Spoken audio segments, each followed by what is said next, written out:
I've been living in Da Nang, Vietnam for about 4 months now, and I took up driving a scooter as a complete beginner whenever I got here because it was a necessity for getting around in my day-to-day life.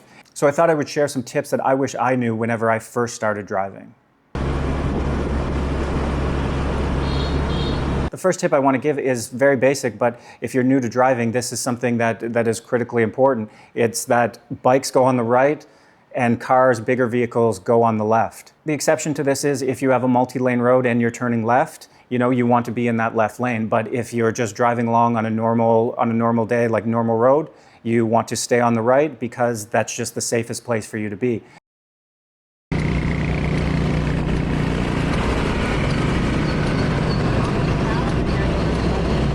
When you are driving along on the right, you have to be careful because there are parked cars, on the side of the road, and people basically don't pay attention a lot of the time. They will open their doors without looking. So just make sure whenever you're driving that you're paying attention to make sure that, watching these cars beside you and also watching the other streets, the side streets of people coming out and turning right. Because again, a lot of the time people will not pay attention.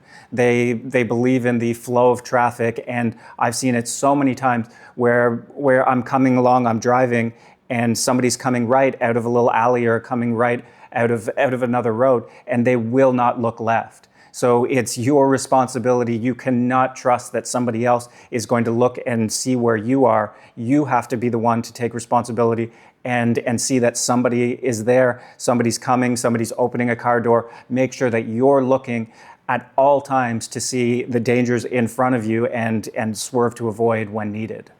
One of the most important and difficult things to master here is just the flow of traffic. To understand that is so critical in driving here in Vietnam and driving safely. So what I suggest is before even getting on your bike, jump on the back of a motorbike taxi, for a little bit, a couple trips, and just get the feel of the city and get the feel of how to drive and how the scooters interact with each other, because it looks so differently whenever you're on a bike versus whenever you're looking at traffic. It looks so much more chaotic whenever you're looking from the sidelines than whenever you're actually behind the wheel of your bike. It seems at first like everything's chaos. And then whenever you drive a little bit more, you get a bit more comfortable, you're going through traffic, you have a bit more experience, you realize that it is chaos, but it's more of an organized chaos that has this flow, this dance, this rhythm where you're driving through and you kind of understand when it's your turn to go, when you have to stop and let somebody else go through, that you're just constantly looking and feeling it. And it's something that comes with a little bit of practice. So I would say get as much practice as you can just being an observer, and it'll make you that much better of a driver whenever you get behind the wheel of your bike.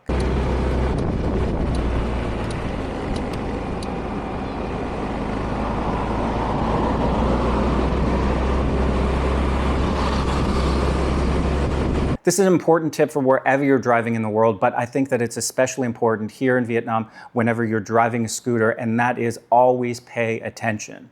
It's not like you're back home in, wherever you're from, if you're from North America, Europe, where you're on a motorway, you're on a highway, and you can kind of drift off a little bit and just, look at the sights around you, listen to a podcast, whatever it is. Here, when you're driving a scooter in Vietnam, always pay attention, because you have no idea when somebody's going to jump out in front of you. A dog's going to jump out in front of you. Somebody's going to open their car door. Somebody's not going to look at whenever they're turning, and then there you go. They're right out in front of you. So always, always, always pay absolute attention to what's in front of you. And this is the part of driving in Vietnam that you just cannot control. You cannot control if somebody's not looking whenever they're turning out into your lane. You can't control that somebody's going towards you, driving in your lane, driving the wrong way, coming at you, and that's just something that you have to react to and make sure that you keep yourself safe. And all these examples that I'm giving, I'll show you, they happen. They happen daily. Always be aware, never turn your mind off, just constantly be looking at what's going on around you and expect the unexpected to happen, because it will happen, and it will happen often. Another really quick tip, throw an AirTag in your bike, especially if you don't know the city very well. It'll protect you somewhat against theft, but the big thing is you'll know where your bike is at all times. So put an AirTag in there, put a tracker in there, and just have some peace of mind that you know where your bike is and you can look it up at any time. Make sure you have a good fitting helmet. You know, you want to be comfortable, you want to be safe, make sure that it fits well, it's strapped in well, basic, but that's something that you definitely should do. Make sure your bike is in good working order and make sure that you know your bike. Look at where the headlights are, look at where the signal lights are, the brakes. Just have a look, make sure everything's working and really test out your bike so you're safe and there's no surprises whenever you're out there on the road.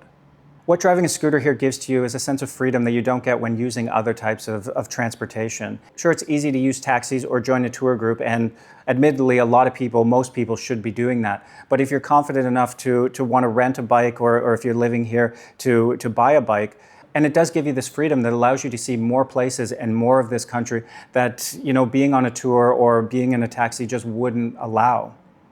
A tip that I can't stress enough is that until you are comfortable, do not drive in the rain and do not drive at night. These are two hazards that reduce visibility, and you want to drive in the safest possible conditions whenever you're learning. So don't add that extra pressure on yourself. Don't make it unsafe for yourself. Drive in good or decent weather and drive whenever there's some light out until you're comfortable with driving in Vietnam. Those are a few tips for beginners to get you started driving here in Vietnam. It's an amazing thing to do. It gives you such freedom, but the most important thing is to learn your bike, learn how traffic works, and most importantly, just drive safely.